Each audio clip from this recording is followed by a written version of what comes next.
मम सद्बुद्धिं वृष्णिवासिष्ठवंशजं लसतु श्रीमदानन्दतीर्थेन्दुर्नो हृदम्बरे यद्वचश्चन्द्रिका स्वान्तसन्तापं विनिकृन्तति भवति यदनुभावात् येडमूकोऽपि वाग्मी जडमतिरपि जन्तुर्जायते प्राज्ञमौलिः सकलवचनचेतो देवता भारती सा मम वचसि विधत्तां सन्निधिं मानसे च आपादमौलिपर्यन्तं गुरूणाम् आकृतिं स्मरेत् तेन विघ्नाः प्रणश्यन्ति सिद्ध्यन्ति च मनोरथाः दुर्वादिध्वान्तरवये सज्जनेन्दीवरेन्दवे श्रीराघवेन्द्रगुरवे नमः कारुण्यसिन्धवे तपस्वाध्याय शुश्रूषा कृष्णपूजारतं मुनिं विश्वेशमिष्टदं वन्दे परिव्राट् चक्रवर्तिनम् ಶ್ರೀ ಗುರುಭ್ಯೋ ನಮಃ. ಯತಿವರ್ಯರುಗಳ ಮಹಾಸಮಾರಾಧನೆ ಹತ್ತಿರದಲ್ಲಿದೆ ಅನ್ನುವ ಕಾರಣದಿಂದ ಸುಮಾರು 6 ವರ್ಷಗಳಿಂದ ಈ ಕಲ್ಪವೃಕ್ಷ ರಾಘವೇಂದ್ರ ಕ್ಷೇತ್ರದಲ್ಲಿ ನಡೀತಾ ಇರುವ ಜ್ಞಾನಯಜ್ಞದಲ್ಲಿ ಒಂದು ಪುಟ್ಟ ಆಹುತಿಯನ್ನು ಹಾಕುವುದಕ್ಕೆ ನಾವು ನೀವೆಲ್ಲ ಕುಳಿತಿದ್ದೇವೆ. ಇವತ್ತು ನಾವು ಚಿಂತನೆ ನಡೆಸಬೇಕಾದ ವಿಷಯ ಸರ್ವಸ್ಯಾಪಿ ಭವೇದ್ ಹೇತು ಅಲ್ವಾ. ಏನು ಕಷ್ಟದ ವಿಷಯ ಅಲ್ಲ, ಎಲ್ಲಕ್ಕೂ ಒಂದು ಕಾರಣ ಇರ್ತದೆ ಅಂತ ಅರ್ಥ. ಅದಕ್ಕೆ ಸರ್ವಸ್ಯಾಪಿ ಭವೇದ್ ಹೇತು, ಕಾರಣವಿಲ್ಲದೆ ಯಾವುದೇ ಕೆಲಸ ನಡೆಯುವುದಿಲ್ಲ. ಇದೊಂದು ಶಾಸ್ತ್ರದ ವಿಷಯ, ವಸ್ತುತಃ ಲೋಕಸಿದ್ಧವಾದ, ಜಾನಪದದಲ್ಲೂ ಕೂಡ ಚಾಲ್ತಿಯಲ್ಲಿರ್ತಕ್ಕಂತಹ ಒಂದು ವಿಷಯ. ಮನುಷ್ಯನಿಗೆ ಏನಾದರೂ ಆರೋಗ್ಯ ಕೆಟ್ಟಿತು ಅಂತಾದರೆ ಅಥವಾ ಅನಾರೋಗ್ಯ ಉಂಟಾಯಿತು ಅಂತ ಹೇಳಿದರೆ ಏನೋ ಕಾರಣ ಉಂಟು ಅಂತ ಅರ್ಥ. ನಿಮಗೆ ಯಾಕೆ ಶೀತ ಆಗಿದೆ ಅಂತ ಕೆಲವರು ಕೇಳುವುದು ಉಂಟು. ಏನೋ ಕಂಠದಲ್ಲಿ ಕಫ ತುಂಬಿದ ಹಾಗೆ ಅನಿಸುತ್ತೆ, ಸ್ವಲ್ಪ ಶೀತ ಆಗಿದೆಯಲ್ಲ, ಏನೋ ಹೀಗೆ ಆಗುತ್ತೆ ಕೆಲವರು ಅಷ್ಟೇ ಹೇಳುವುದು. ಅದಕ್ಕೆಲ್ಲ ಕಾರಣ ಇಲ್ಲ. ಅದು ವರ್ಷಕ್ಕೊಂದು ಸಲ ಆಗೋದು ಮಾಮೂಲು ಅಂತ. ಕೆಲವರು ಕಾರಣ ಇಲ್ಲದೆಯೇ ಕೆಲಸ ಆಗ್ತದೆ ಅಂತ ಹೇಳುವ ರೀತಿಯ ಮಾತುಗಾರಿಕೆ ನಮ್ಮಲ್ಲಿ ಬರ್ತದೆ. ಆದರೆ ಆತ ಹೇಳುವಾಗ ಏನು ಹೇಳಿದ, ವರ್ಷಕ್ಕೊಂದು ಸಲ ಬಂದೇ ಬರ್ತದೆ. ಅದು ವರ್ಷಕ್ಕೊಂದು ಸಲ ಬರ್ತದೆ ಅಂದರೆ ಏನರ್ಥ, ಕಾಲವು ಅದಕ್ಕೆ ಕಾರಣ ಅಂತ ಅರ್ಥ. ಬೆಳಗ್ಗೆ ಸೂರ್ಯೋದಯ ಯಾಕೆ ಆಗ್ತದೆ, ಅದು ನೀವೇ ಹೇಳಿದಿರಿ, ಬೆಳಗ್ಗೆ ಅಂತ ಹೇಳ್ತಾ ಇದ್ದೀರಿ. ಸೂರ್ಯೋದಯ ಯಾಕೆ ಆಗ್ತದೆ ಅಂದರೆ ಬೆಳಗ್ಗೆ, ಅದರಿಂದ ಸೂರ್ಯೋದಯ ಆಗ್ತದೆ. ಕಾಲಾನುಗುಣವಾಗಿ ಇಂಥದ್ದು ನಡಿಬೇಕು ಅಂತ ಒಂದು ನಿಯಮ ಇದೆ. ಒಂದು ಕಾರ್ಯ ಅಥವಾ ಒಂದು ಕೆಲಸ ಆಗಿದೆ ಅಂತ ಹೇಳಿದ ಮೇಲೆ ಅದಕ್ಕೊಂದು ಕಾರಣ ಇಲ್ಲದೆ ಇರುವುದಕ್ಕೆ ಸಾಧ್ಯ ಇಲ್ಲ. ಯಾಕೆ, ಯಾವ ಕಾಲಾತೀತ ಕಾಲ ನಿಯಾಮಕ ಅಂತ ಯಾವ ಭಗವಂತನನ್ನು ಹೇಳ್ತೇವೆ, ಅಂತಹ ಭಗವಂತ ಯಾಕೆ ಅವತಾರ ಮಾಡ್ತಾನೆ ಅಂತ ಕೇಳಿದರೆ ಅದಕ್ಕೊಂದು ಕಾರಣ ಉಂಟು. ಮರ್ತ್ಯಾವತಾರ ಸ್ವಿಹ ಮರ್ತ್ಯ ಶಿಕ್ಷಣಂ ರಕ್ಷೋವಧಾಯೈವ ನ ಕೇವಲಂ ವಿಭೋ. ಅವನು ಮೀನಾಗಿಯೇ ಅವತರಿಸಿದ್ದು ಯಾಕೆ, ಅವನು ಆಮೆಯಾಗಿಯೇ ಅವತರಿಸಿದ್ದಕ್ಕೆ ಕಾರಣ ಏನು, ಅವನು ಅರ್ಧ ಮನುಷ್ಯನಾಗಿ ಅರ್ಧ ಸಿಂಹನಾಗಿ ನರಹರಿ ಎನ್ನುವ ರೂಪದಲ್ಲಿ ಆವಿರ್ಭವಿಸುವುದಕ್ಕೆ ಏನು ನಿಮಿತ್ತ, ಪ್ರತಿಯೊಂದಕ್ಕೂ ಒಂದು ಹಿಂದಿನಿಂದ ನಿಮಿತ್ತ ಇರ್ತದೆ. ಆದರೆ ಏನು ಕಾರಣವನ್ನು ನಾವು ಕೊಡ್ತೇವೋ ಆ ಕಾರಣಕ್ಕೆ ಮತ್ತೊಂದು ಕಾರಣ, ಈ ರೀತಿಯಾಗಿ ಕಾರಣ ಅನವಸ್ಥಾ ಅನ್ನುವುದು ಇರ್ತದೆ. ಕಾರಣ ಕೇಳಿ ಕೊನೆಗೆ ಒಂದು ಹಂತದಲ್ಲಿ ಸಾಕು ಅಂತ ನಾವು ನಿಲ್ಲಿಸುವುದು ಯಾಕೆ ಅಂತ ಹೇಳಿದರೆ ಮನಸ್ಸಿಗೆ ಸಮಾಧಾನ ಆಯಿತು ಸಾಕು ಅಂತ ಅಷ್ಟೇ. ಅದಕ್ಕೂ ಕಾರಣ ಇಲ್ಲ ಅಂತಿಲ್ಲ, ಹಿಂದೆ ಹೋಯಿತು ಅಂತ ಹೇಳಿದರೆ ಮತ್ತೆ ಕಾರಣ ಮಾಲೆ ಅನ್ನುವುದು ಹಾಗೆ ಮುಂದುವರಿಯುತ್ತೆ. ಶಾಸ್ತ್ರದಲ್ಲಿ ಕಾರಣಮಾಲಾ ನಿರೂಪಣ ಅಂತ ಒಂದು ಭಾಗ. ಉದಾಹರಣೆಗೆ, ಮನುಷ್ಯನು ವಿನಾಶವನ್ನು ಹೊಂದುವುದಕ್ಕೆ ಏನು ಕಾರಣ ಅಂತ ಅರ್ಜುನನ ಪ್ರಶ್ನೆ, ಕೃಷ್ಣನಲ್ಲಿ ಅರ್ಜುನ ಪ್ರಶ್ನಿಸಿದ. ಮನುಷ್ಯ ಯಾಕೆ ವಿನಾಶವನ್ನು ಹೊಂದುತ್ತಾನೆ? ಅದಕ್ಕೆ ಕೃಷ್ಣ 2-3 ಕಾರಣಗಳನ್ನು ಕೊಡ್ತಾರೆ. ಒಂದು ಸಂಶಯಾತ್ಮ ವಿನಶ್ಯತಿ ಅಂತ ಒಂದು ಬಾರಿ ಹೇಳ್ತಾನೆ, ಇನ್ನೊಮ್ಮೆ ಬುದ್ಧಿನಾಶಾತ್ ಪ್ರಣಶ್ಯತಿ ಅಂತ ಹೇಳ್ತಾನೆ. ಇದನ್ನು ಸದ್ಯಕ್ಕೆ ಇಟ್ಟುಕೊಳ್ಳು. ಸಂಶಯಾತ್ಮ ವಿನಶ್ಯತಿ ಅಂತ ಬಿಟ್ಟು ಸಂಶಯ ಯಾಕೆ ಬರ್ತದೆ, ಏನು ಕಥೆ ಅಂತ ಅದು ಕೂಡ ಒಂದು ಮೆಟ್ಟಲುಗಳಲ್ಲಿ ನಾವು ಸಾಗಬೇಕಾಗ್ತದೆ. ಇಲ್ಲಿ ಯಾಕೆ ಸಾಯ್ತಾನೆ ಅಂದರೆ ಬುದ್ಧಿನಾಶಾತ್ ಪ್ರಣಶ್ಯತಿ. ಮನುಷ್ಯ ಸಾಯುವುದು ಅನ್ನುವ ಶಬ್ದಕ್ಕೆ ಅರ್ಥ ಆತ ಬದುಕಿದ್ದು ಪ್ರಯೋಜನ ಇಲ್ಲ ಅನ್ನುವ ರೀತಿಯಲ್ಲಿ ಮೃತಪ್ರಾಯನಾಗಿ ಇರುವುದು ಅಂತ ಅರ್ಥ. ಕೆಲವೊಂದು ವಿಷಯ ಆತ ತೀರಿಕೊಂಡಿದ್ದಾನೆ ಅಂತ ವಿಷಯ ನಮಗೆಲ್ಲ ಬಂದಾಗ ಹೌದಾ ಇಷ್ಟು ಸಮಯ ಬದುಕಿದ್ದಿದ್ರಾ ಅಂತ ಪ್ರಶ್ನೆ ಬರ್ತದೆ. ಯಾಕಂದರೆ ಅವರು ಬದುಕಿ ಇದ್ದಾರೆ ಅನ್ನುವುದಕ್ಕೆ ಒಂದು ಅವರು ಆತ್ಮಶ್ರೇಯಸ್ಸಿನ ಸಾಧನೆಯನ್ನು ಮಾಡಿಕೊಂಡಿರುವುದಾಗಲಿ ಅಥವಾ ಮತ್ತೊಬ್ಬರಿಗೆ ಸಮಾಜಕ್ಕೆ ಜನಪದಕ್ಕೆ ರಾಜ್ಯಕ್ಕೆ ಅಥವಾ ರಾಷ್ಟ್ರಕ್ಕೆ ಅಥವಾ ವಿಶ್ವಕ್ಕೆ ಅವನಿಂದ ಏನಾದರೂ ಕೊಡುಗೆ ಸಲ್ತಾ ಇದೆ ಅಂತಾದರೆ ಆತನ ಬದುಕಿಗೆ ಒಂದು ಸಾರ್ಥಕತೆ ಇದೆ. ಅಂತಹ ಯಾವ ಸಾರ್ಥಕತೆಯೂ ಇಲ್ಲದೆ ಆತ ಇವತ್ತು ಮಧ್ಯಾಹ್ನ ಯಾಕೆ ಊಟ ಮಾಡಿದ ಅಂದರೆ ನಾಳೆ ಮಧ್ಯಾಹ್ನ ಊಟ ಮಾಡುವುದಕ್ಕೋಸ್ಕರ, ಅಕಸ್ಮಾತ್ ಇವತ್ತು ಮಧ್ಯಾಹ್ನ ಊಟ ಮಾಡಲಿಲ್ಲ ಅಂದರೆ ನಾಳೆ ಮಧ್ಯಾಹ್ನ ಊಟ ಮಾಡುವುದಕ್ಕೆ ಅವನು ಬದುಕಿರುವುದಿಲ್ಲ. ಇನ್ನೊಂದು ಭೋಜನಕ್ಕೋಸ್ಕರ ಇವತ್ತಿನ ಭೋಜನ ಅನ್ನುವ ರೀತಿಯಲ್ಲಿ ಊಟಕ್ಕೋಸ್ಕರವೇ ಬದುಕುವುದು ಅನ್ನುವ ರೀತಿಯ ಜೀವನವೊಬ್ಬ ನಡೆಸಿದರೆ ಆತ ಬದುಕಿದ್ದಾನೆ ಅನ್ನುವುದಕ್ಕೆ ಯಾವುದೇ ರೀತಿಯ ನಿಯಾಮಕ ಇಲ್ಲ. ಅದರಿಂದ ಮನುಷ್ಯನ ಬದುಕು ಅಂತ ಆಗಬೇಕಾದ್ರೆ ಏನು ಬದುಕು ಅಂತ ಹೇಳಿದರೆ ಉಸಿರಾಟವೇ ಬದುಕಲ್ಲ. ಉಸಿರಾಟವೇ ಬದುಕಾದರೆ ನೀವು ಶುಕಾಚಾರ್ಯ ಹತ್ರ ಕೇಳಬೇಕು, ಉಸಿರಾಟವೇ ಬದುಕಪ್ಪ, ನಾನು ಬದುಕ್ತಾ ಇದ್ದೇನೆ ಉಸಿರಾಡ್ತಾ ಇದ್ದೇನೆ ಆದ್ದರಿಂದ ಅಂತ ಕೇಳಿದರೆ ಶುಕಾಚಾರ್ಯ ಹೇಳ್ತಾರೆ, ಹಾಗಾದರೆ ಕಬ್ಬಿಣದ ಕೆಲಸವನ್ನು ಮಾಡತಕ್ಕಂತಹ ಅಯಸ್ಕಾರ, ಅಯಸ್ ಅಂತ ಹೇಳಿದರೆ ಕಬ್ಬಿಣದ ಕೆಲಸ ಮಾಡತಕ್ಕಂತಹ ವ್ಯಕ್ತಿಯ ಮನೆಯಲ್ಲಿ ಕಬ್ಬಿಣವನ್ನು ಬಿಸಿ ಮಾಡಿ ಹೊಡೆದು ಅದನ್ನು ಕತ್ತಿಯನ್ನು ಖಡ್ಗವನ್ನು ಚೂರಿಯನ್ನು ಮಾಡ್ತಾನಲ್ಲ, ಆ ರೀತಿ ಕಬ್ಬಿಣವನ್ನು ಬಿಸಿ ಮಾಡುವುದಕ್ಕೋಸ್ಕರ ಆತನಲ್ಲಿ ಒಂದು ಚರ್ಮದ ಚೀಲ, ಆ ಚೀಲದಿಂದ ಒಂದು ಕೊಳವೆ, ಆ ಕೊಳವೆಯಿಂದ ಪಕ್ಕದಲ್ಲಿ ಇದ್ದಿಲು ಅಥವಾ ಕಲ್ಲಿದ್ದಲು, ಅದಕ್ಕೆ ಬೆಂಕಿ, ಅದರಲ್ಲಿ ಅದನ್ನು ಕಾಯಿಸ್ತಾನೆ. ಆ ಚರ್ಮದ ಚೀಲಕ್ಕೆ ತಿದಿ ಅಂತ ಕನ್ನಡದಲ್ಲಿ ಕರೀತೇವೆ. ಈಗೆಲ್ಲ ವಿವರಣೆ ಕೊಡಬೇಕು, ಹಿಂದಿನವರಿಗೆಲ್ಲ ಗೊತ್ತಿತ್ತು ತಿದಿ ಅಂದರೆ ಅರ್ಥ ಆಗ್ತದೆ. ಸಂಸ್ಕೃತದಲ್ಲಿ ಭಸ್ತ್ರ ಅಂತ ಕರೀತಾರೆ. ಕಿಂ ಭಸ್ತ್ರಾಹ ನಶ್ವಸಂತ್ಯುತ, ಅವುಗಳು ಕೂಡ ಉಸಿರಾಡುವುದಿಲ್ವೇ ಅಂತ ಶುಕಾಚಾರ್ಯರು ಕೇಳ್ತಾರೆ. ಉಸಿರಾಡ್ತವೆ ಚೆನ್ನಾಗಿ, ಈಗ ಒತ್ತಿದಾಗ ಗಾಳಿ ಬಿಡುತ್ತದೆ, ತೆಗೆದಾಗ ಗಾಳಿ ಎಳ್ಕೊಳ್ತದೆ. ಗಾಳಿ ಒಳಗೆ ಹೊರಗೆ ಹೋಗುವುದ ಮಾತ್ರದಿಂದ ಒಬ್ಬ ವ್ಯಕ್ತಿ ಬದುಕಿದ್ದಾನೆ ಅಂತಾದರೆ ತಿದಿಯೂ ಕೂಡ ಬದುಕಿದೆ ಅಂತ ಹೇಳಬೇಕು. ಅದರ ಬದುಕಲ್ಲಲ್ವಾ? ಅಲ್ಲ, ಉಸಿರಾಟವೇ ಬದುಕಲ್ಲ. ಅದರ ಜೊತೆಗೆ ನಾವು ನಿನ್ನೆ ಇಷ್ಟಿದ್ದವರು ಇವತ್ತು ಇಷ್ಟು ಜಾಸ್ತಿ ಆಗಿದ್ದೇವಲ್ಲ, ಅಥವಾ ವರ್ಷಕ್ಕೊಂದು ಸಲ ನೋಡಿದಾಗ 2 ಅಂಗುಲದಷ್ಟೋ 4 ಅಂಗುಲದಷ್ಟೋ ಬೆಳೀತೇವಲ್ವಾ, ಆದ್ದರಿಂದ ಶಾರೀರಿಕವಾದ ಬೆಳವಣಿಗೆಯೇ ಬದುಕು ಅಂತ ತೀರ್ಮಾನಿಸುವ ಅಂದರೆ ಹಾಗಾದರೆ ವೃಕ್ಷಗಳೆಲ್ಲ ನಿಮಗಿಂತ ಚೆನ್ನಾಗಿ ಬದುಕ್ತಾವೆ ಅಂತ ಅರ್ಥ. ಯಾಕಂದರೆ ಇವತ್ತು ಬೆಳೆಸಿದಂತಹ ಬಳ್ಳಿ ನಾಳೆಯ ದಿವಸಕ್ಕೆ 8 ಅಲ್ಲ 12 ಅಂಗುಲದಷ್ಟು ಎತ್ತರಕ್ಕೆ ಬೆಳೀತದೆ. ಒಂದು ಸೂರ್ಯಾಸ್ತದಿಂದ ಮತ್ತೊಂದು ಸೂರ್ಯಾಸ್ತದ ಹೊತ್ತಿಗೆ ಅಷ್ಟು ಎತ್ತರಕ್ಕೆ ಅದು ಬೆಳೀತದೆ ಅಂದರೆ ಮನುಷ್ಯ ಅಷ್ಟು ಬೆಳೆಯುವುದಿಲ್ಲ. ಬೆಳೆಯುವಿಕೆ ಬದುಕು ಅಂತಾದರೆ ಮನುಷ್ಯನ ಬದುಕಿಗಿಂತ ವೃಕ್ಷಗಳ ಬದುಕು ಚೆನ್ನಾಗಿದೆ ಅಂತ ಹೇಳಬೇಕಾಗ್ತದೆ. ಹಾಗಾದರೆ ಬೆಳವಣಿಗೆ ಬದುಕಲ್ಲ, ಉಸಿರಾಟ ಬದುಕಲ್ಲ, ಇನ್ನೇನು ಬದುಕು ಅಂತ ಹೇಳಬೇಕು? ಅದರ ಜೊತೆಗೆ ಇನ್ನೊಂದು ವಿಷಯ ಇದೆ, ತಿನ್ನುವುದು ಮತ್ತು ತಿಂದದ್ದನ್ನು ಅರಗಿಸಿಕೊಳ್ಳುವುದು ಅಂತ ಈ ಕೆಲಸ ನಡೀತದೆ. ಇದನ್ನು ನಡೆಸುವುದರಿಂದ ನಾವು ಬದುಕಿದ್ದೇವೆ ಅನ್ನೋದು ತೀರ್ಮಾನಿಸ್ತೇವೆ ಅಂತ ಹೇಳಿದರೆ ಹಾಗಾದರೆ ನಿಮಗಿಂತ ಉತ್ತಮವಾದ ಬದುಕು ಸಿಕ್ಕಾಬಟ್ಟೆ ತಿಂದು ಸಿಕ್ಕಾಬಟ್ಟೆ ಅರಗಿಸಿಕೊಳ್ಳತಕ್ಕಂತಹ ಗ್ರಾಮ ಪಾಲ ಅಂತ ಕರೀತಾರೆ. ಕನ್ನಡದಲ್ಲಿ ನಾಯಿಗಳು ಅಂತ ಹೇಳಿದರೆ ಅರ್ಥ ಆಗ್ತದೆ, ಸಂಸ್ಕೃತದಲ್ಲಿ ಗ್ರಾಮ ಪಾಲ ಅಂತ ಕರೀತಾರೆ. ಅವುಗಳು ಕಿಂ ನಾಶ್ನಂತಿ, ಅವುಗಳು ತಿಂದು ಅದನ್ನು ಅರಗಿಸಿಕೊಳ್ಳುವುದಿಲ್ಲೇನು? ಕಿಂ ಗ್ರಾಮ ಪಶವೋಪರೇ, ಗ್ರಾಮ ಪಶುಗಳು ಅನಿಸಿಕೊಂಡಂತಹ ನಾಯಿಗಳು. ಹಾಗಾದರೆ ಬದುಕು ನಾಯಿಪಾಡಿನ ಬದುಕು ಮನುಷ್ಯನದಲ್ಲ. ಬೆಳವಣಿಗೆಗಿಂತ, ಉಸಿರಾಟಕ್ಕಿಂತ, ತಿಂದು ಅರಗಿಸಿಕೊಳ್ಳುವುದಕ್ಕಿಂತ ಭಿನ್ನವಾದ ಒಂದು ಜೀವನದ ಯಾವುದೋ ಅಸ್ತಿತ್ವ ಅದು ಮನುಷ್ಯನ ಜೀವನದಲ್ಲಿ ಅಪೇಕ್ಷಿತವಾಗಿದೆ. ಅಂಥದ್ದು ಇಲ್ಲದೆ ಹೋದರೆ ಆತ ಬುದ್ಧಿನಾಶ, ಅವನ ಬುದ್ಧಿ ಯಾವುದಕ್ಕೂ ಪ್ರಯೋಜನಕ್ಕೆ ಬರಲಿಲ್ಲ. ಪ್ರಾಣಿಗಳಿಗಿದ್ದ ಬುದ್ಧಿಯ ಹಾಗೆ ವಿದ್ಯಾವಿಹೀನ ಪಶು ಅಂತ ಹೇಳಿದಾಗ ಒಂದು ಪಶು ಜೀವನ ಅವರನ್ನು ನಡೀತದೆ. ಅದಕ್ಕಿಂತ ಮೇಲಿನದ್ದಿದ್ದಾಗ ಅವ ಬದುಕಿದ್ದಾನೆ ಅಂತ ಅರ್ಥ. ಇಲ್ಲದೆ ಹೋದರೆ ಮನುಷ್ಯನಾಗಿ ಅವನ ಬದುಕು ಇಲ್ಲ. ಅದನ್ನೇ ಹೇಳಿದ್ದು ಬುದ್ಧಿನಾಶ ಪ್ರಣಶ್ಯತಿ, ಬುದ್ಧಿನಾಶವಾದದ್ರಿಂದ ಆತ ಸತ್ತ ಅಂತ ಅರ್ಥ. ಬುದ್ಧಿನಾಶ ಯಾಕಾಗ್ತದೆ? ಇದ್ದ ಬುದ್ಧಿಯನ್ನು ನಾವು ಯಾಕೆ ಪ್ರಕಾಶದ ಸ್ಥಿತಿಗೆ ಯಾಕೆ ತರ್ತಾ ಇಲ್ಲ? ಬುದ್ಧಿನಾಶದ ಸ್ಥಿತಿಯಲ್ಲಿ ಯಾಕೆ ಇದ್ದೇವೆ? ಹೀಗೆ ಕಾರಣಮಾಲೆ, ಪ್ರನಾಶಕ್ಕೆ ಕಾರಣ ಬುದ್ಧಿನಾಶ ಅಂತಾದರೆ ಆ ಬುದ್ಧಿ ಭ್ರಂಶಕ್ಕೆ ಕಾರಣ ಏನು? ಅದಕ್ಕೊಂದು ಕಾರಣ ಕೊಟ್ಟರೆ ಅದಕ್ಕೇನು ಕಾರಣ? ಕೃಷ್ಣ ಎಲ್ಲಿಂದ ಪ್ರಾರಂಭ ಮಾಡ್ತಾನೆ ಅಂತ ಹೇಳಿದರೆ, ಮನುಷ್ಯ ಏನನ್ನೂ ಆಲೋಚಿಸ್ತಾ ಇರ್ತಾನೆ. ಅದು ಒಳ್ಳೆಯದ್ದು ಅಂತಾದರೆ ಅದು ಒಳ್ಳೆಯ ಕಡೆಗೆ ಎಳ್ಕೊಂಡು ಎತ್ತರಕ್ಕೆ ಸಾಗಿಸ್ತದೆ. ಕೆಟ್ಟ ಆಲೋಚನೆಯನ್ನು ಮಾಡಿದ ಅಂದರೆ ಅದು ಕೆಳಗೆ ಇಳಿಯುವಂತಹ ಮೆಟ್ಟ ಆಗ್ತದೆ. ನಾವು ಆಟ ಆಡುವಂತಹ ಹಾವು ಏಣಿಯಲ್ಲಿದ್ದ ಹಾಗೆ ನಮ್ಮದು ಏಣಿಯ ಸ್ಥಿತಿಯ ಚಿಂತನೆ ಬೇಕೇ ಹೊರತು ಹಾವಿನ ಸ್ಥಿತಿಯ ಚಿಂತನೆ ಇರಬಾರದು. ಆ ಸರ್ಪ ಸದೃಶವಾದ ಚಿಂತನೆ ಅನ್ನೋದು ಅಧಪಾದಕ್ಕೆ ಹೇತು, ನಿಚ್ಚಣಿಕೆಗೆ ಸಂಬಂಧಪಟ್ಟಂತಹ ಚಿಂತನೆ ಅನ್ನೋದು ಊರ್ಧ್ವಗಮನಕ್ಕೆ ಹೇತುವಾದದ್ದು.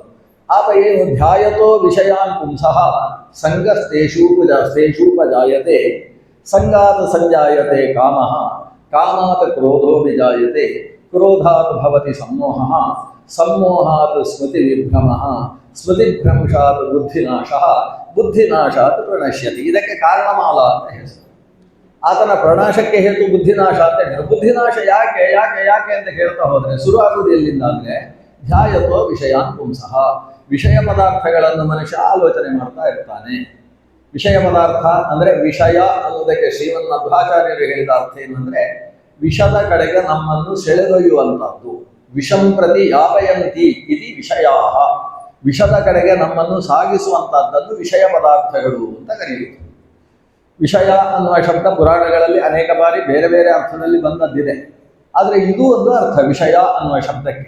ವಿಷಯ ಪದಾರ್ಥಗಳಲ್ಲಿ ಆತನಿಗೆ ತುಂಬ ಆಸಕ್ತಿ ಅಂತ ನಾವು ಹೇಳ್ತೇವಲ್ಲ, ಅಲ್ಲಿರುವ ವಿಷಯ ಅಂದರೆ ಈ 5 ಇಂದ್ರಿಯಗಳಿಗೆ ಶ್ರೋತ್ರ ತ್ವಕ್ ಚಕ್ಷು ಜಿಹ್ವಾ ಘ್ರಾಣ ಅಂತ ಹೇಳುವ ಪಂಚ ಇಂದ್ರಿಯಗಳಿಗೆ ವಿಷಯಗಳಾದ ಶ್ರೋತ್ರಕ್ಕೆ ವಿಷಯವಾದಂತಹ ಶಬ್ದ, ಸ್ಪರ್ಶನೇಂದ್ರಿಯಕ್ಕೆ ವಿಷಯವಾದಂತಹ ಸ್ಪರ್ಶ, ರಸನೇಂದ್ರಿಯಕ್ಕೆ ವಿಷಯವಾದಂತಹ ರಸ, ಘ್ರಾಣೇಂದ್ರಿಯಕ್ಕೆ ವಿಷಯವಾದ ಗಂಧ, ತ್ವಗಿಂದ್ರಿಯಕ್ಕೆ ವಿಷಯವಾದಂತಹ ಸ್ಪರ್ಶ, ಜೊತೆಗೆ ಘ್ರಾಣ ಚಕ್ಷು ಶ್ರೋತ್ರ ಚಕ್ಷುಸ್ಸಿಗೆ ವಿಷಯವಾದ ರೂಪ. ಹೀಗೆ ರೂಪ ರಸ ಗಂಧ ಸ್ಪರ್ಶ ಮತ್ತು ಶಬ್ದ ಅಂತ ಹೇಳುವ ಪಂಚ ವಿಷಯಗಳನ್ನು ವಿಷಯ ಪದಾರ್ಥ ಅಂತ ಕರೆಯುವುದು ಯಾಕೆ ಅಂದರೆ ಮನುಷ್ಯನನ್ನು ವಿಷದ ಕಡೆಗೆ ಎಳೆದೊಯ್ಯುತ್ತದೆ. ಅದರ ಕಡೆಗೆ ನಮ್ಮ ಆಸಕ್ತಿ ಹೆಚ್ಚಾದ ಪಕ್ಷದಲ್ಲಿ ಕಿವಿಯಿಂದ ಅಂಥದ್ದನ್ನೇ ಕೇಳಬೇಕು ಅಂತ ಆಸೆ, ಕೇಳ್ತಾ ಕೇಳ್ತಾ ಕುಣಿಲಿಕ್ಕೆ ಶುರು ಮಾಡ್ತಾನೆ. ಕುಣಿತಾ ಕುಣಿತಾ ಚರಂಡಿಗೆ ಬಿದ್ದದ್ದು ಗೊತ್ತಾಗೋದಿಲ್ಲ. ಇವತ್ತಿನ ವ್ಯಾಟ್ಸಾಪ್ ಯುಗದಲ್ಲಿ ಉಂಟಾಗತಕ್ಕಂಥ ಪ್ರಸಂಗಗಳು. ಹಾಗೆ ಅವನು ಪಾಪದ ಸಂಗೀತಗಳು, ಈ ಪಾಪು ಸಂಗೀತ ಅಂತ ಅದಕ್ಕೆ ಏನೇನು ಹೆಸರುಗಳನ್ನು ಇಟ್ಟಿದ್ದಾರಲ್ಲ, ಅಂಥದ್ದು ಕೇವಲ ಆತನ ಮನಸ್ಸನ್ನು ಶರೀರವನ್ನು ಕುಣಿಸುತ್ತದೆಯೇ ಹೊರತು ಆತನ ಆತ್ಮದ ಔನ್ನತ್ಯಕ್ಕೆ ಬೇಕಾದಂತಹ ಜ್ಞಾನವನ್ನು ಕೊಡುವುದಿಲ್ಲ, ಅಥವಾ ತನ್ನನ್ನು ತಾನು ಉತ್ಕೃಷ್ಟ ವಿಷಯದಲ್ಲಿ ತಾದಾತ್ಮ್ಯ ಭಾವದಿಂದ ತೊಡಗಿಸಿಕೊಳ್ಳುವುದಕ್ಕೆ ಬೇಕಾದಂತಹ ಆತ್ಮಿಕ ಶಕ್ತಿಯನ್ನು ಕೊಡದೇ ಇರತಕ್ಕಂಥದ್ದನ್ನು ಕೇಳುವುದೋ ನೋಡುವುದೋ ಮಾಡಿತು ಅಂತಾದರೆ ಅದು ವಿಷಯ ಭೋಗ ಅಂತ ಅದಕ್ಕೆ ಹೆಸರು. ವೈಷಯಿಕ ಭೋಗಗಳು ಅಂತ. ಈ ವಿಷಯ ಪದಾರ್ಥದ ಭೋಗದಲ್ಲಿ ಮನುಷ್ಯ ಯಾವಾಗ ಅದನ್ನೇ ಆಲೋಚನೆ ಮಾಡ್ತಾ ಇರ್ತಾನೆ, ಆವಾಗ ಸಂಗಃ ತೇಷು ಉಪಜಾಯತೆ, ಅದರಲ್ಲಿ ಆತನಿಗೆ ಸಂಘ ಉಂಟಾಗ್ತದೆ. ಇದು ಮೊದಲು ವಿಷಯ ಧ್ಯಾನ. ವಿಷಯ ಧ್ಯಾನದಿಂದ ಉಂಟಾಗತಕ್ಕಂಥದ್ದು ವಿಷಯದಲ್ಲಿ ಸಂಘ. ಸಂಘ ಅಂದರೆ ಶಕ್ತಿ, ಶಕ್ತಿ ಅಂದರೆ ಆಸಕ್ತಿ. ಆಸಕ್ತಿ ಸಾಕಾಗಲಿಲ್ಲ ಅಂದರೆ ಅತ್ಯಾಸಕ್ತಿ ಅಂತ ಸೇರಿಸಿಕೊಳ್ಳೋದು. ಅದರಲ್ಲಿ ಸಿಕ್ಕಾಪಟ್ಟೆ ಆಸಕ್ತಿ. ಅವನಿಗೆ ಮನೆಯಲ್ಲಿ ಈ ದೂರದರ್ಶನದ ಪೆಟ್ಟಿಗೆ ಇರಲಿಲ್ಲ. ಈಗೆಲ್ಲ ಪೆಟ್ಟಿಗೆ ಅಲ್ಲ, ಈಗ ಒಂದು ರೀತಿಯಲ್ಲಿ ಹಾಳೆ ಬರ್ತದೆ, ದೂರದರ್ಶನದ ಹಾಳೆಗಳೆಲ್ಲ, ಅದು ಇರಲಿಲ್ಲ. ಅಥವಾ ದೂರದರ್ಶನ ಅನ್ಬೇಕಾದ್ರೆ ಕರಿ, ಕೆಲವರಿಗೆ ಬೇಸರ ಆಗ್ಬೋದು, ಹಾಗೆಲ್ಲ ಕರಿಬಾರ್ದು, ಅದಕ್ಕೆ ಕೈ ಮುಗಿಬೇಕು ಬೆಳಗ್ಗೆ ಎದ್ದು ಅಂತ ಹೇಳುವುದು ಇರ್ಬೋದು. ಅದು ಆ ದೂರದರ್ಶನದ ಪೆಟ್ಟಿಗೆ ಅವರ ಮನೆಯಲ್ಲಿ ಇರಲಿಲ್ಲ. ಅದಕ್ಕೋಸ್ಕರ ಹುಡುಗ ಪಕ್ಕದ ಮನೆಗೆ ಹೋಗ್ತಿದ್ದ. ಆವಾಗ T20 ಎಲ್ಲ ಇರಲಿಲ್ಲ, ಇನ್ಯಾವುದೋ 20 420 ಅಂತ ಯಾವುದೋ ಬೇರೆ ಸ್ಥಳದ್ದು ಇರ್ತಿತ್ತು. ಅದನ್ನು ನೋಡುವುದಕ್ಕೋಸ್ಕರ ಆತ ಪಕ್ಕದ ಮನೆಗೆ ಹೋದ. ಪಕ್ಕದ ಮನೆಯಲ್ಲಿ ಅದನ್ನು ನೋಡಿ ಅವನಿಗೆ ಭಾರಿ ಖುಷಿ. ರಾತ್ರಿ ಎಲ್ಲ ಅದರದ್ದೇ ಧ್ಯಾನ, ನಿದ್ದೆ ಬರಲಿಲ್ಲ. ಅವರ ಮನೆಯಲ್ಲಿದೆ, ನಮ್ಮ ಮನೆಯಲ್ಲಿಲ್ಲ ಅಂತ. ಇದು ಇಲ್ಲಿ ಸುರಾದದ್ದು. ಧ್ಯಾಯತೋ ವಿಷಯಾನ್ ಪುಂಸಃ, ಮನಸ್ಸಿನಲ್ಲಿ ಆ ವಿಷಯ ಪದಾರ್ಥದ ಬಗ್ಗೆ ಧ್ಯಾನ ಪ್ರಾರಂಭ ಆಯ್ತಾ. ಪ್ರಾರಂಭ ಆದ ಮೇಲೆ ಅದರ ಬಗ್ಗೆ ಆಸಕ್ತಿ ಉಂಟಾಯಿತು. ಸಂಗಃ ತೇಷು ಉಪಜಾಯತೆ, ಅವನಿಗೆ ಆಸಕ್ತಿ ಹುಟ್ಟಿತು. ಅದು ಬೇಕು ಬೇಕು. ಯಾಕಂದರೆ ಸಂಘ ಆಸಕ್ತಿ ಉಂಟಾದ ಹಾಗೆ ಎಷ್ಟು ಚೆನ್ನಾಗಿದೆ, ಎಷ್ಟು ಚೆನ್ನಾಗಿದೆ, ಅದ್ಭುತ ಅಂದರೆ ಅದ್ಭುತ, ಎಲ್ಲೋ ನಡೀತಾ ಇದೆ, ನಮಗೆ ನೋಡಬೇಕು ಅನ್ನೋ ಮನಸ್ಸಿದೆ, ಅಷ್ಟು ದೂರಕ್ಕೆ ಹೋಗುವುದಕ್ಕಾಗುವುದಿಲ್ಲ, ಆದರೆ ನಮ್ಮ ಮುಂದೆ ಕಣ್ಣಿಗೆ ಕಟ್ಟುವ ಹಾಗೆ ಕಾಣಿಸುತ್ತಲ್ಲ ಅಂತ ಅದರಲ್ಲಿ ಒಂದು ಆಸಕ್ತಿ ಹುಟ್ಟಿತ. ಈ ಆಸಕ್ತಿಯಿಂದ ಉಂಟಾದದ್ದೇನು? ಸಂಘ ಸಂಜಾಯತೆ ಕಾಮ, ಬೇಕೇ ಬೇಕು ಅಂತ ಆಸೆ ಹುಟ್ಟಿತು. ಅದು ಸಂಘದಿಂದ ಉಂಟಾದದ್ದು ಕಾಮ. ಇದೊಂದು ರೀತಿ ಕಾರಣಮಾಲೆ. ಅದರ ಆಲೋಚನೆಯ ಕಾರಣದಿಂದ ಉಂಟಾದದ್ದು ಅದರಲ್ಲಿ ಕಾಮನ, ಕಾಮನಾದಿಂದ ಉಂಟಾಗತಕ್ಕಂಥದ್ದು ಕ್ರೋಧ. ಯಾಕೆ ಬೇಕು ಅಂತ ಅನಿಸಿದ. ಈ ಬೇಕು ಅನ್ನುವ ಭಾವನೆಯನ್ನು ನಾವು ಇಚ್ಛೆ ಅಥವಾ ಕಾಮ ಅಂತ, ಕಾಮನೆ ಅನ್ನುವ ಶಬ್ದದಿಂದ ಕರಿತೇವೆ. ಮನ ಕಾಮನೆಯ ಅಂತ ಹೇಳ್ತೇವಲ್ವ, ಮನ ಕಾಮನೆಯ ಅಂತ ಭಾಗ್ಯದ ಲಕ್ಷ್ಮೀ ಬಾರಮ್ಮ ಅಂತ ಹೇಳುವಾಗ ಹೇಳ್ತೇವೆ. ಮನಸ್ಸಿನ ಕಾಮನೆಗಳು ಆತನಲ್ಲಿ ಉತ್ಪನ್ನವಾಯಿತು. ಉತ್ಪನ್ನವಾದ ಕಾಮನೆಯನ್ನು ಅದುಮಿಟ್ಟುಕೊಳ್ಳುವುದಕ್ಕೆ ಮನುಷ್ಯನಿಗೆ ಸಾಧ್ಯವಾಗುವುದಿಲ್ಲ. ಅದು ಇನ್ನು ಹುಡುಗವ ಹೋಗಿ ಅಮ್ಮನ ಹತ್ರ ಹೇಳಿದ, ನಮಗೊಂದು TV ಬೇಕು, ಹೇಗೂ ನಮ್ಮ ಗೋಡೆ ಖಾಲಿದೆ, ಏನೋ ಶುರು ಮಾಡಿದ. ಗೋಡೆ ಖಾಲಿ ಇರುವುದು ಚೆನ್ನಾಗಿರುವುದಿಲ್ಲ, ಒಂದು TV ಹಾಕಿದರೆ ಅಷ್ಟು ಚೆಂದ ಕಾಣಿಸುತ್ತೆ, ಬೇಕಾದರೆ ಬಾ ಕರ್ಕೊಂಡು ಹೋಗ್ತೇನೆ ಅಂತ ಪಕ್ಕದ ಮನೆಗೆ ಕರ್ಕೊಂಡು ಹೋಗಿ ಇವಳಿಗೂ ತೋರಿಸಿ ಎಲ್ಲ ವ್ಯವಸ್ಥೆ ಮಾಡಿಟ್ಟ. ಅಮ್ಮ ಏನು ಮಾಡಬೇಕು ಬಾಬಾ, ಅಪ್ಪನ ಹತ್ರ ಎಲ್ಲ ಉಸುರಿದ್ರು, ಹೀಗೆ ಬೇಕಂತೆ. ಅಪ್ಪ ಜೋರು ಮಾಡಿದ, ನಮ್ಮ ಮನೆಯಲ್ಲಿ ಟಿವಿ ತಂದಿಡುದು, ಅದು ಮೈಲಿಗೆ ಅದು ಮನೆಗೆ ಬರೋಲ್ಲ ಅಂತ ಹೇಳಿದವ. ಅದು ಮನೆಯಲ್ಲಿದ್ರೆ ಅದು ಸರಿಯಾಗುವುದಿಲ್ಲ, ಎಲ್ಲ ಗ್ರಹಣ ಮುಗಿಲಿ ಅಂತ ಹೇಳಿದವ. ಇವನಿಗೆ ಆವಾಗ ಸಿಟ್ಟು ಬಂತು ಮಗನಿಗೆ. ನಾನೊಂದು ಜೀವನದಲ್ಲಿ ಒಂದು ಕೇಳಿದ್ದನ್ನು ಈಡೇರಿಸಲಿಕ್ಕಾಗದೆ ಇವರಿಗೆ ಅಪ್ಪ ಅಂತ ಹೆಸರು ಅಮ್ಮ ಅಂತ ಹೆಸರು ಅಂತ ಶುರು ಮಾಡಿದ. ಅಂದ್ರೆ ಏನಾಯ್ತು, ಕಾಮನೆ ಯಾವಾಗ ಈಡೇರುವುದಿಲ್ಲ ಆವಾಗ ಹುಟ್ಟುವುದಕ್ಕೆ ಕ್ರೋಧ ಅಂತ ಹೆಸರು. ಕಾಮನೆಯಿಂದ ಹುಟ್ಟುವಂತಹದ್ದು ಪ್ರಮುಖವಾದದ್ದು ಎರಡು, ಕಾರ್ಯಕಾರಣ ಭಾವ. ಹಾಗೆ ಕಾಮನೆಯು ಈಡೇರದೇ ಹೋದರೆ ಕ್ರೋಧ ಉಂಟಾಗ್ತದೆ, ಕಾಮನೆಯು ಈಡೇರಿದ ಪಕ್ಷದಲ್ಲಿ ಲೋಭ ಉಂಟಾಗ್ತದೆ. ಕಾಮಯೇಷ ಕ್ರೋಧ ಯೇಷ ರಜೋಗುಣ ಸಮುದ್ಭವ. ಅಲ್ಲಿ ಬಯಸಿದ್ದು ಸಿಕ್ಕಿದ ಮೇಲೆ ಇದು ನನಗೇ ಇರಬೇಕು, ಇನ್ನೊಬ್ಬರು ಕೊಟ್ಟಬಾರದು, ಇನ್ನೊಬ್ಬರಿಗೂ ಉಪಯೋಗಿಸುವಂಥದ್ದಲ್ಲ, ಇದಕ್ಕೆ ಲೋಭ ಜಿಪುಣತನ ಅಂತ ಹೆಸರು. ಕಾಮದಿಂದ ಉಂಟಾಗುವಂತಹ ಎರಡು ಮಕ್ಕಳು ಕಾಮಸುತರು ಅಂತ ಅವರಿಗೆ ಹೆಸರು. ಇವನಿಗೆ ಕಾಮಾತ್ ಕ್ರೋಧೋಭಿಜಾಯತೆ. ಇನ್ನೊಂದಿದೆ, ಬಯಸಿದ್ದನ್ನು ಪಡೆಯುವುದಕ್ಕೋಸ್ಕರ ಹಗಲು ಪೂರ್ತಿ ಕೆಲಸ ಮಾಡಿದ, ರಾತ್ರಿ ಸುಸ್ತಾಗಿ ಮನೆಗೆ ಬರ್ತಾನೆ. ಆದರೆ ಏನು ಬಯಸಿದ್ನೋ ಅದನ್ನು ಪಡೆಯುವಷ್ಟು ಸಂಪಾದನೆ ಆಗಲಿಲ್ಲ, ಬಯಸಿದ್ದು ಸಿಗಲಿಲ್ಲ. ಸಿಕ್ಕದೇ ಇದ್ದವ ಮನೆಗೆ ಬಂದವ, ಬಾಗಿಲು ಹಾಕಿತ್ತು, ಬಡ ಅಂತ ಬಾಗಿಲಿಗೆ ಹೊಡೆದ. ಒಳಗಿನವರು ಲಟ್ಟಣಿಗೆ ಹಿಡಿಕೊಂಡು ಬಂದದ್ರಿಂದ ಬಾಗಿಲು ಉಳಿಯಿತು, ಅಥವಾ ಅವರ ಕಪಾಳ ಉಳಿಯಿತು. ಇವನಿಗೆ ಅಷ್ಟು ಕೋಪ ಏನು, ಮನೆಗೆ ಬಂದವನಿಗೆ ಕೋಪ ಏನು ಅಂದರೆ ಬಯಸಿದ್ದು ಸಿಗಲಿಲ್ಲ, ಇಷ್ಟೇ. ಅವನಿಗೆ ಬಾಗಿಲಿನ ಮೇಲೆ ಕೋಪ ಅಲ್ಲ, ಮನೆಯ ಮೇಲೆ ಕೋಪ ಅಲ್ಲ, ಮನೆಯ ಒಡತಿಯ ಬಗ್ಗೆ ಕೋಪ ಇಲ್ಲ, ಯಾವುದರ ಮೇಲೆ ಕೋಪ ಇಲ್ಲ. ಆದರೆ ಕೋಪ ಏನು, ಇದ್ದಕ್ಕಿದ್ದ ಹಾಗೆ ಕೋಪ. ಆ ಕೋಪಕ್ಕೆ ಕಾರಣ ಏನು ಅಂತ ಹೇಳಿದ್ರೆ, ತಾನು ಬಯಸಿದ್ದು ತನಗೆ ಸಿಗಲಿಲ್ಲ ಅನ್ನೋದು ಅವನ ಕ್ರೋಧಕ್ಕೆ ಕಾರಣವಾಗಿದೆ. ಅದರಿಂದ ಕಾಮಾತ್ ಕ್ರೋಧ ಅಭಿಜಾಯತೆ. ಕ್ರೋಧಾತ್ ಭವತಿ ಸಮ್ಮೋಹ. ಕ್ರೋಧದ ಫಲ ಏನು, ಕೋಪ ಜಾಸ್ತಿ ಆದ ಹಾಗೆ ಏನು ಮಾಡಬೇಕು ಅಂತ ಗೊತ್ತಾಗುವುದಿಲ್ಲ. ಅದಕ್ಕೆ ಅವ ಬಾಗಿಲು ಬಡ್ದದ್ದು. ಇಲ್ಲಿ ಹೋದರೆ ಅವನ್ನೇ ಬಾಗಿಲು, ಅದಕ್ಕೆ 12,000 ರೂಪಾಯಿ ಖರ್ಚು ಮಾಡಿದ್ದಾನೆ ಬಾಗಿಲಿಗೆ. ನಾನು ಹೀಗೆ ಹೊಡೆದ್ರೆ ಈ ಬಾಗಿಲು ಹಾಳಾಗುತ್ತಲ್ಲ, ಅದು ಯೋಚನೆ ಮಾಡುವುದಿಲ್ಲ. ಸಮ್ಮೋಹ, ಕ್ರೋಧದಿಂದ ಉಂಟಾದದ್ದು ಏನು, ಕೊನೆಗೆ ಯಾರಿಗೂ ಹೊಡೆಯುವುದಕ್ಕೆ ಸಿಗಲಿಲ್ಲ, ಬೆಟ್ಟು ತಿಂದು ಸುಮ್ಮನೆ ಇರುವವರ ಮನೆಯಲ್ಲಿ ಯಾರೂ ಇರಲಿಲ್ಲ. ಕೊನೆಗೆ ಏನು ಮಾಡ್ತಾನೆ ಅಂದರೆ ತನ್ನ ತಲೆಯನ್ನೇ ತಾನು ಗೋಡೆಗೆ ಚಚ್ಚಿಕೊಳ್ತಾನೆ. ಅಲ್ಲ, ತನ್ನ ತಲೆ ಅದು, ನನ್ನದೇ ತಲೆ, ಇದೇ ಹಾಳಾಗ್ತದಲ್ಲ, ಇದಕ್ಕೆ ನೋವಾಗ್ತದಲ್ಲ, ಅದನ್ನೂ ಯೋಚನೆ ಮಾಡುವುದಿಲ್ಲ. ಇದು ಕ್ರೋಧದಿಂದ ಉಂಟಾಗತಕ್ಕಂತಹ ಒಂದು ಸ್ಥಿತಿ. ಇದಕ್ಕೆ ಸಮ್ಮೋಹ, ಒಂದು ರೀತಿಯ ಮುಗ್ಧತೆ ಅಂತ ಹೆಸರು. ಮುಗ್ಧತೆ ಅನ್ನೋದು ಒಳ್ಳೆಯ ಶಬ್ದ. ಮುಗ್ಧ, ಪುಟ್ಟ ಮಕ್ಕಳು ಮುಗ್ಧರಾಗಿದ್ದಾರೆ ಅಂದರೆ ಏನು ಅರ್ಥ ಆಗುವುದಿಲ್ಲ ಅವರಿಗೆ ಅಂತ. ಇದು ಎಲ್ಲ ಅರ್ಥ ಆಗುವ ಸ್ಥಿತಿಯಲ್ಲೂ ಕೂಡ ಏನೂ ಅರ್ಥ ಆಗದೇ ಇರುವ ಸ್ಥಿತಿ ಬಂದರೆ ಅದೊಂದು ದೋಷ. ಅದಕ್ಕೆ ಸಮ್ಮೋಹ ಅಂತ ಹೆಸರು. ಸಮುಗ್ಧತೆಯ ಸ್ಥಿತಿಯಲ್ಲೇ ಆತ ಬಂದು ಬಿಡ್ತಾನೆ. ಕ್ರೋಧಾತ್ ಭವತಿ ಸಮ್ಮೋಹ. ಸಮ್ಮೋಹದ ಸ್ಥಿತಿ ದಾಟಿದರೆ ಮುಂದಕ್ಕೆ ಅವನು ಓದಿದ್ದೆಲ್ಲ ಮರ್ತೋಗ್ತದೆ. ಅವನು ಮಾಡುವುದನ್ನು ಫಜಿತಿಯನ್ನು ನೋಡಿದರೆ ಪಕ್ಕದವರು ಕೇಳ್ತಾರೆ, ಏನಿವ ಇಷ್ಟೆಲ್ಲ ಓದಿದ್ದಾನೆ, 2 PhD ಬೇರೆ ಮಾಡಿದ್ದಾನೆ, ನೋಡಿ ಹೀಗೆ ಬದುಕುದವ, ಎಂಥದ್ದು. ಸ್ಮೃತಿ ವಿಭ್ರಮ ಅಂತ ಕರೀತಾರೆ. ಸ್ಮೃತಿ ವಿಭ್ರಮ ಅಂದರೆ ಹಿಂದೆ ಇದ್ದಂತಹ, ಅಧ್ಯಯನ ಮಾಡಿದ್ದಂತಹ, ದೊಡ್ಡವರಲ್ಲಿ ಕೇಳಿದ್ದಂತಹ, ಅಥವಾ ತನ್ನ ಜೀವನದಲ್ಲೇ ತಾನು ಕಲಿತಿದ್ದಂತಹ ಎಲ್ಲ ಪಾಠಗಳನ್ನು ಕೂಡ ಮರೆತು ಬಿಡ್ತಾನೆ. ಅವನದ್ದು ಹಿಂದಿನ ಯಾವ ರೀತಿಯ ಸಂಸ್ಕಾರವೂ ಕೂಡ ಅವನ ಎತ್ತರಿಕೆಗೆ ಹೇತುವಾಗುವುದಿಲ್ಲ. ಆತ ಜಾರುತ್ತಾ ಇರ್ತಾನೆ. ಇದಕ್ಕೆ ಸ್ಮೃತಿ ವಿಭ್ರಮ ಅನ್ನುವ ಸ್ಥಿತಿ. ಈ ಸ್ಥಿತಿ ಅಪಾಯಕಾರಿಯಾದದ್ದು. ಯಾಕಂದರೆ ಸ್ಮೃತಿ ನಾಶವಾದರೆ ತೊಂದರೆ ಇಲ್ಲ. ಯಾಕಂದರೆ ಅವನಿಗೆ ಹಿಂದೆ ಕಲ್ತದ್ದು ಹೋಗಿದೆ ಅಷ್ಟೇ. ಕಲ್ತದ್ದು ಹೋದರೆ ತೊಂದರೆ ಇಲ್ಲ, ಆದರೆ ಕಲಿಯದೇ ಇದ್ದದ್ದು ಎಡವಟ್ಟು ತಲೆಗೆ ಬರಬಾರ್ದು. ಈಗ ಕಲ್ತದ್ದು ಯಾವುದು ನಡೆಯುವುದಿಲ್ಲ, ಚಿಕ್ಕ ಮಕ್ಕಳ ಹಾಗಿದ್ದಾನೆ ಅಂತ ಅರ್ಥ. ಆದರೆ ಅದು ಆಗಲಿಲ್ಲಂತೆ. ಸ್ಮೃತಿ ಭ್ರಂಶಾದ ಬುದ್ಧಿನಾಶ ಅಂತ ಮುಂದಿನದ್ದು ಮಹಾ ಭಯಾನಕವಾದದ್ದು. ಬುದ್ಧಿನಾಶ, ಯಾವುದು ಸರಿ ಯಾವುದು ತಪ್ಪು ಅನ್ನುವುದನ್ನು ವಿವೇಚಿಸುವಂತಹದ್ದಕ್ಕೆ ಬುದ್ಧಿ ಅಂತ ಹೆಸರು. ಸರಿ ತಪ್ಪುಗಳನ್ನು ವಿವೇಚಿಸತಕ್ಕಂತಹ ಬುದ್ಧಿಯೇ ಕೆಲಸ ಮಾಡುವುದಿಲ್ಲ. ಬುದ್ಧಿ ನಾಶವಾಗುತ್ತೆ ಅಂದರೆ ತಪ್ಪನ್ನು ಸರಿ ಅಂತ ತಿಳ್ಕೊಳ್ತಾನೆ, ಸರಿಯನ್ನು ತಪ್ಪು ಅಂತ ತಿಳ್ಕೊಳ್ತಾನೆ.